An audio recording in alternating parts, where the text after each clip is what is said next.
नमस्कार दोस्तों।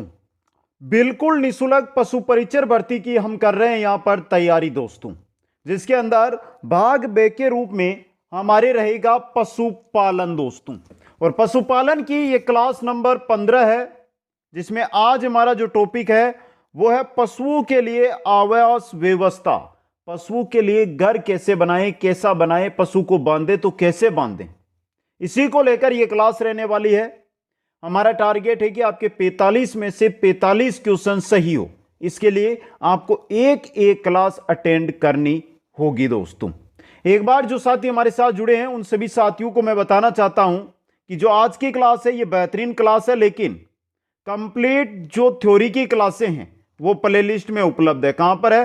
Play list के अंदर। तो एक एक क्लास को आप अटेंड कर लें। अगर आप जो ये नोट्स है ये नोट्स प्राप्त करना चाहते हैं तो कुचामन ऑनलाइन क्लासेज ऐप है, उस ऐप के स्टोर में उपलब्ध है। ऐप का लिंक डिस्क्रिप्शन में दिया गया है दोस्तों। तो आज ही सभी साथियों से कहना चाहता हूं, देखिए पशुपालन जो भाग ब है, भाग ए के कंप्लीट नोट्स और इसके अलावा पशुपालन के आपको वहां पे क्वेश्चन आंसर जो हम करवा रहे हैं वो मिलेंगे। उसके अलावा राजस्थान जीके के क्वेश्चन आंसर मिलेंगे, मॉडल पेपर वहां पर मिलेंगे दोस्तों। तो चलिए शुरू करते हैं आज की इस बेहतरीन क्लास को। वीडियो को लाइक, शेयर और चैनल को सब्सक्राइब करना ना भूलें।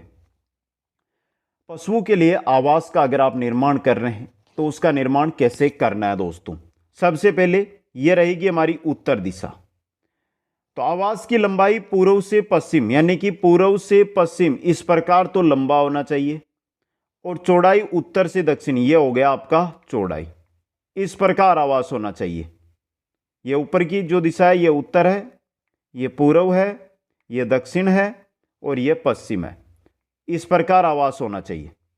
समुचित स्थान होना चाहिए, ये नहीं कि आप पशु है उनको दोनों को टच करके बांधे। पूरा स्थान आवास के अंदर होना चाहिए। आवास की जो छत है वो ऊंचाई पर होनी चाहिए।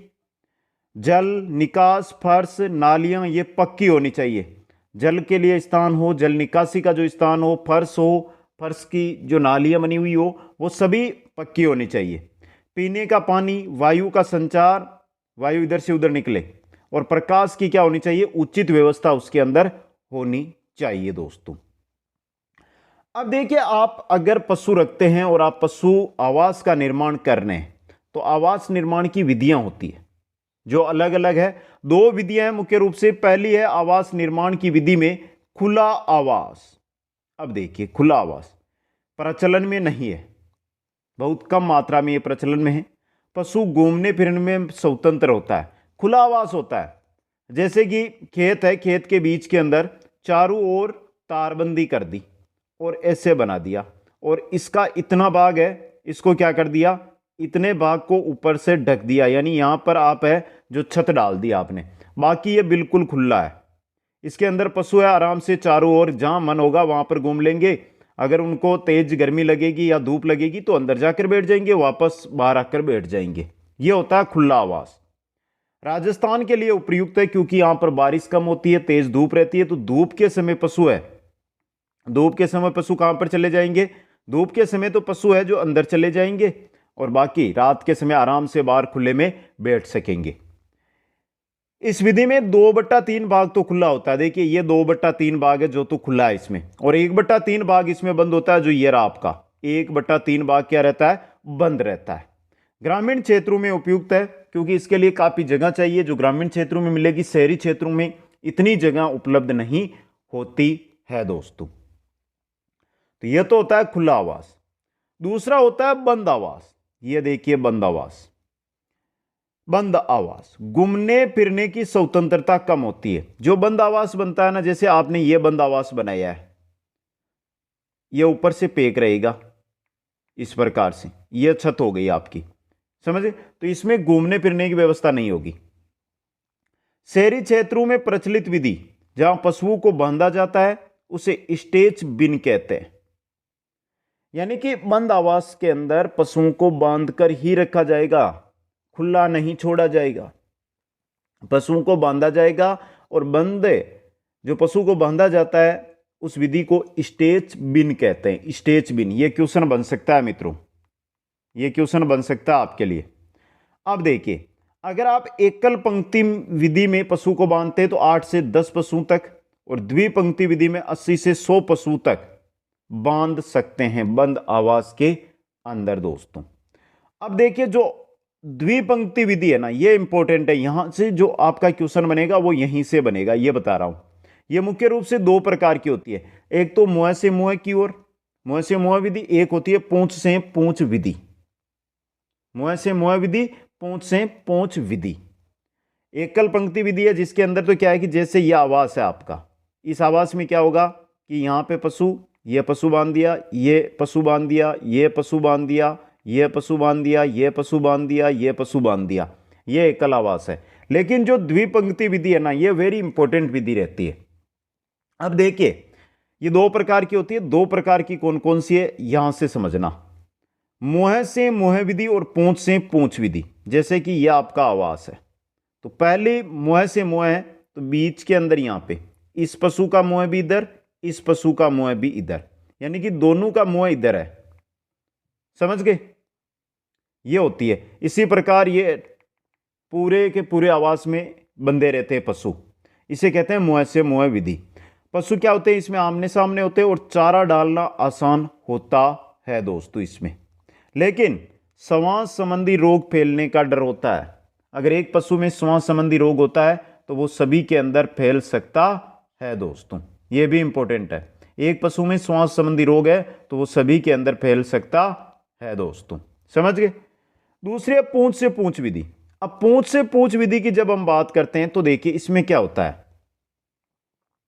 पूंछ से पूंछ विधि, जैसे एक पशु को यहां पर बांधा गया है, दूसरे पशु को यहां पर बांधा जाएगा, एक पशु को यहां पर बांधा गया है, दूसरे पशु को यहां पर बांधा जाएगा, समझ गए। तो पूंछ से पूंछ, यहां पर पूंछ होगी, यहां पर पूंछ होगी, इसकी पूंछ होगी, इसकी पूंछ, यानी आपस में पशुओं की पूंछ टच करेगी। इसको सबसे उपयुक्त विधि माना जाता है। इसको क्या माना जाता है, सबसे उपयुक्त विधि माना जाता है दोस्तों। साफ सफाई में मेहनत कम, पर चारे डालने में मेहनत अधिक मेहनत होती है। क्योंकि देखिए इसके अंदर क्या होता है कि इसके बाद वापस इतनी जगह तो रिक्त रहती है, और फिर यानी लगभग 5 से 7 फुट की जगह चारा डालने के लिए रहेगी। अब हर पशु को अलग चारा डाल रहे हैं, जबकि जो हमारी मुंह से मुंह विधि थी उसमें क्या था कि इसका मुंह और इसका मुंह यहीं पे था, तो चारा दो पशुओं को एक साथ डाला जा रहा था। लेकिन जो पूंछ से पूंछ विधि है इसमें हर एक पशु को अलग से चारा डाला जाता है दोस्तों। इसमें क्या होता है कि जो गोबर होती है वो यहीं पे आएगी बीच में, तो गोबर आप एक जगह से उठा सकते हो, लेकिन इसमें गोबर यहां पर भी थी और यहां पर भी थी, तो उसमें क्या था, गोबर उठाने का क्या था काम अधिक था, और इसमें चारा डालने का काम अधिक है दोस्तों। बीमारियों का फैलाव कम होता है, क्योंकि मुंह से मुंह नहीं मिलता है, तो जीवाणु विषाणु कीटाणु है आपस में प्रवेश नहीं करते हैं, वायरस आपस में प्रवेश नहीं करते, समझ गए। तो ये होती है आवास निर्माण, आवास में पशु बांधने की विधियां। अब देखिए अलग अलग पशु के लिए अलग अलग आवास बनते हैं, उनको क्या कहते हैं। देखिए यहां पे आवास वेरी इंपॉर्टेंट। गाय व भैंस का जो आवास है उसको शेड कहते हैं। गाय व भैंस का आवास जो चद्दर का लगभग बनाया जाता है, ऊंचाई पे बनता है, उसको शेड कहते हैं। भेड़ व बकरी का आवास पेन कहलाता है। ये सभी इंपॉर्टेंट है दोस्तों। भेड़ व बकरी का आवास पेन कहलाता है। सुअर का आवास स्टे कहलाता है, और घोड़ा का आवास स्टेबल कहलाता है। घोड़ा का आवास क्या कहलाता है, स्टेबल कहलाता है। नोट, चारे व पानी मिलाने का स्थान, जहां पर चारा व पानी मिलता है उस स्थान को नांद या मेंजर कहते हैं, जिसकी चौड़ाई 1 वर्ग मीटर होती है। 1 वर्ग मीटर, 1 मीटर 1 मीटर ये चौड़ा लंबा होता है दोस्तों, ये आवास है। अब देखिए पशु आवास का आप निर्माण कर रहे हैं, आप गाय के निर्माण कर रहे हैं, आप भैंस के लिए निर्माण कर रहे हैं, आप सांड के लिए निर्माण कर रहे हैं, किस पशु का आप पालन कर रहे हैं, तो उस पशु से रिलेटेड जो आवास आप बना रहे हैं उसका क्षेत्रफल कितना होना चाहिए दोस्तों। तो देखिए पशु आवास हेतु क्षेत्रफल, अगर आप बंद जगह में बना रहे हैं, देखिए ये जो भी नाप है ना ये वर्ग फीट में नाप है। अगर आप खुली जगह का बना रहे हैं, सबसे पहले बछड़ा अगर 3 माह का है तो बंद जगह में 10 से 12 फुट जगह उसको चाहिए होगी, समझ गए। 10 से 12 फुट जगह उसको चाहिए होगी, यानी कि 3 फुट 3 फुट, ये मान के चलोगे 10 से 12 है तो 3.5 × 3.5 चौड़ा लंबा उसको होना चाहिए। अगर खुली जगह है तो 20 से 25 फुट का आवास एक बछड़े के लिए होना चाहिए। गाय की अगर हम बात करते हैं तो बंद जगह में 20 से 30 फुट वर्ग फुट जगह एक गाय के लिए होनी चाहिए। खुली के अंदर 80 से 100 वर्ग फुट एक गाय के लिए जगह होनी चाहिए। भैंस की अगर हम बात करते हैं तो 25 से 35 जगह बंद के अंदर, बंद जो आवास है उसके अंदर 25 से 35 वर्ग फीट जगह होनी चाहिए और खुली जगह के अंदर 80 से 100 वर्ग फीट जगह होनी चाहिए। एक सांड की अगर हम बात करते हैं तो बंद जगह 120 से 145 और खुली जगह में 200 से 250। सांड के लिए उपयुक्त जगह बहुत अधिक मात्रा में चाहिए होती है सांड के लिए दोस्तों, समझ गए। ब्याने वाले पशु जो जल्द ही पशु को जन्म देने वाला होता है, छोटे बच्चे को जन्म देने वाला होता है, उसके लिए बंद जगह में 100 से 120 वर्ग फीट जगह चाहिए और खुले में 180 से 200 वर्ग फीट जगह उसको रहने के लिए चाहिए। दुधारू पशु है जो दूध देते हैं उनके लिए बंद जगह में 60 से 70 वर्ग फीट जगह और खुली जगह में 80 से 100 वर्ग फीट जगह होनी चाहिए। भेड़ बकरी की अगर हम बात करते हैं तो अगर आप बंद जगह में उसको रखते हैं तो कोई जगह की आवश्यकता नहीं है। ऐसे तो रह चाहिए कि लगभग 2 बाई 2 का एक भेड़ को चाहिए, लेकिन वो आपस में 2 बाई 2 वर्ग फुट की जगह ना 2 वर्ग फुट की, उसमें भी 3-3 भेड़ें 3-3 बकरियां एक साथ बैठ जाती है। लेकिन खुली जगह में 15 से 20 वर्ग फुट की जगह एक भेड़ एक बकरी को चाहिए दोस्तों। ऊंट की बात करते हैं तो बंद जगह के अंदर 50 से 70 वर्ग फीट जगह चाहिए ऊंट को और खुली जगह में 90 से 100 वर्ग फीट की जगह एक ऊंट को रहने के लिए चाहती है दोस्तों, समझ गए। ये तो एक पशु के लिए वर्ग फीट जगह हो गई। उसी के अकॉर्डिंग आपको जो आप शेड बनाते हैं या कुछ भी आवास पशुओं के लिए बनाते हैं उसको आकार में लेना चाहिए। आ गया समझ में, इंपॉर्टेंट। अब आगे चलते हैं दोस्तों, आगे है शेड की ऊंचाई मध्यम व बारी वर्षा। शेड की ऊंचाई मध्यम व बारी वर्षा 175 सेमी और शुष्क क्षेत्र में 220 सेंटीमीटर। अब देखिए आपने शेड बनाया है, ये देखिए ये आपने शेड बनाया है, देखिए बना ही रहा हूं मैं यहां पे शेड, आप देखते जाओ। ये बन गया आपका शेड, देखिए आराम से।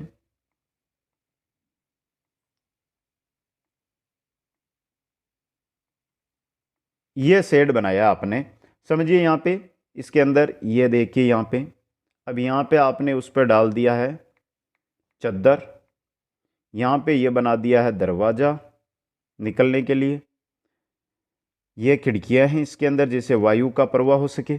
अब देखिए अगर ये आप बना रहे हैं शेड की ऊंचाई, अगर आप जैसे गर्मी रेगिस्तान के अंदर ऐसी चीज बना रहे हो तो देखिए यहां से रेगिस्तान में जो इसकी ऊंचाई है ना, ये ऊंचाई ये 220 सेंटीमीटर से अधिक होनी चाहिए। लेकिन अगर आप जैसे कि आप बना रहे हो जो नॉर्मल मौसम है जहां पर गर्मी तेज नहीं पड़ती है, बारिश होती है वहां पर, तो वहां पर 175 सेंटीमीटर का इसको बना सकते हैं दोस्तों। आ गया समझ में। चलिए आगे दोस्तों, नवजात बछड़ू की देखभाल, इसी का टॉपिक है आवास का ही। देखिए बछड़े के जन्म पश्चात नाक व मुंह से झिल्ली हटा देनी चाहिए। बछड़े के पेट से नाल को 1 या 2 इंच छोड़कर बांध दें तथा बांधकर आधा इंच छोड़कर काट दें और टीचर आयोडीन के गोल से डुबोना चाहिए। उसको जो काटते हैं वहां से टीचर या आयोडीन के गोल में डुबो देना चाहिए। जन्म के समय बछड़े का वजन 25 से 45 किलोग्राम के बीच रहता है दोस्तों। बछड़े को जन्म के 1 से 2 घंटे पश्चात खीस पिलाना चाहिए, यानी कि बछड़ा जन्म लेता है उसके बाद पहला जो दूध आता है उसको खीस कहा जाता है, समझ गए। तो 1 से 2 घंटे बाद बछड़े को खीस पिलाना चाहिए। जन्म के 3 से 4 दिन तक खीस पिलाना चाहिए। 3 से 4 दिन का हो जाता है तब तक पूरा का पूरा जो दूध होता है उसी को पिलाना चाहिए, जिसको खीस कहा जाता है।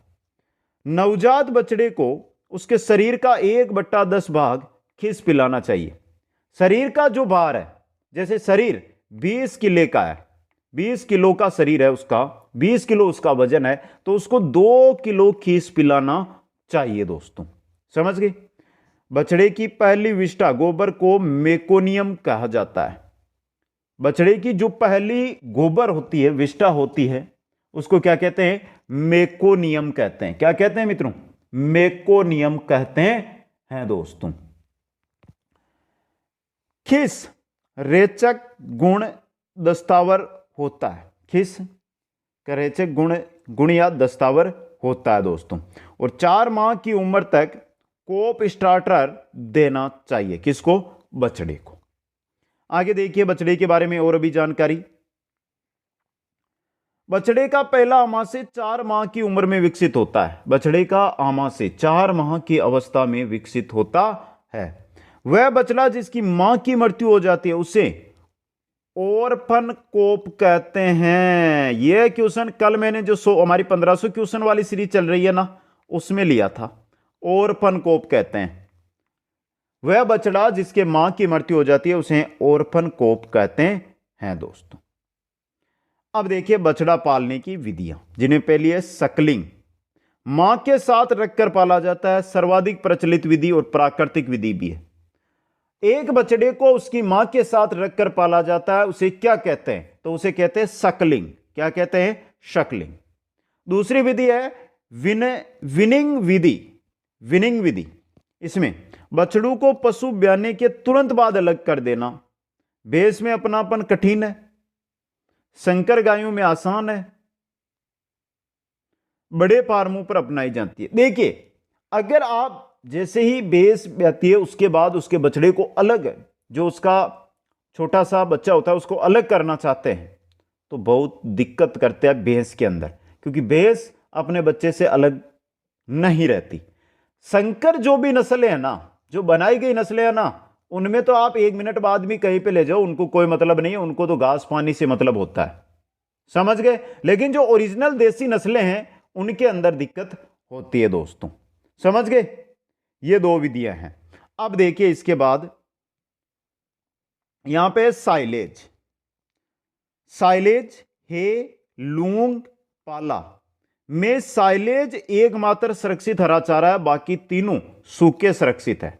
तो साइलेज तो हरा चारा है, हे, लूंग और पाला ये सूखे चारे हैं। हे में शुष्क पदार्थ 85 से 90% तथा नमी 15 से 20% होती है। लूंग व पाला में डीसीपी डाइजेस्टेबल क्रूड प्रोटीन, पाचनशील प्रोटीन 8 से 10% होता है। हे बनाने के लिए फसल को पुष्पन अवस्था में पूर्व काटते, पुष्पन अवस्था से पूर्व फसल को काटते हैं, लेकिन साइलेज में पुष्पन पर काटते हैं। साइलेज बनाने के लिए उपयुक्त फसल मक्का व मक्का न होने पर जवार व बाजरा है। या तो मक्का, जवार या बाजरा ये होती है। साइलेज भरने के गड्ढे को बुर्ज या साइलो कहते हैं। साइलेज जहां पर भरा जाता है उसको बुर्ज या साइलो के नाम से जाना जाता है दोस्तों। पशु ब्याने या प्रसव का स्थान काविंग बॉक्स कहलाता है। पशु जिस स्थान पर प्रसव होता है उसे काविंग बॉक्स कहते हैं, जिसकी ऊंचाई या जिसका क्षेत्रफल 100 से 150 वर्ग फीट होना चाहिए। 100 से 150 वर्ग फीट होना चाहिए दोस्तों। चलिए आगे चलते हैं फिर। और आगे है क्वारटाइन। क्वारटाइन बीमार पशु को 15 दिन तक अलग रखना जो दूसरे स्थान से आया हो। अगर कोई पशु है उसको आप कहीं से लेकर आते हैं और वो बीमार हो जाता है तो उसको 15 दिन तक अलग रखना चाहिए। जैसा कोरोना में आप अगर कहीं पे बाहर थे और आप अपने गांव, अपने घर आए तो आपको 14 दिन तक साइड में रखा जाता था, गवर्नमेंट स्कूल या अन्य संस्था में रखा जाता था ना, क्वारंटाइन किया जाता था ना, वो करना चाहिए। आइसोलेशन बीमार पशुओं को अलग रखने का स्थान 150 वर्ग फीट का होना चाहिए। आइसोलेशन यानी जहां पर जैसे आपको सरकारी स्कूल में रखा गया था ना, तो वो सरकारी स्कूल आइसोलेशन था दोस्तों। पशु आवास सूर्य की तरफ अधिक खुला तथा दक्षिण की तरफ कम खुला होना चाहिए। नवजात का प्रमुख आहार खीस होता है, जो हमने बताया कि पहला दूध, और खीस में आईजीजी इम्यूनोग्लोबिन प्रोटीन पाई जाती है दोस्तों। तो यह था पशुओं का आवास, जिससे रिलेटेड आपके एग्जाम में अभी बोल रहा हूं एक क्वेश्चन जरूर पूछा जाएगा। तो कमेंट करके बता दो प्यारे मित्रों, आज की क्लास कैसी लगी आपको। अगर पसंद आई है तो वीडियो को लाइक, शेयर और चैनल को सब्सक्राइब करना ना भूलें। आप सभी साथियों को बहुत बहुत धन्यवाद। लेकिन एक चीज, एक बात ध्यान रखना, कंप्लीट नोट्स ऐप पर उपलब्ध है। आज ही जाकर प्राप्त कर लो, क्योंकि स्पेशल ऑफर अभी चल रहा है। जय हिंद, जय भारत।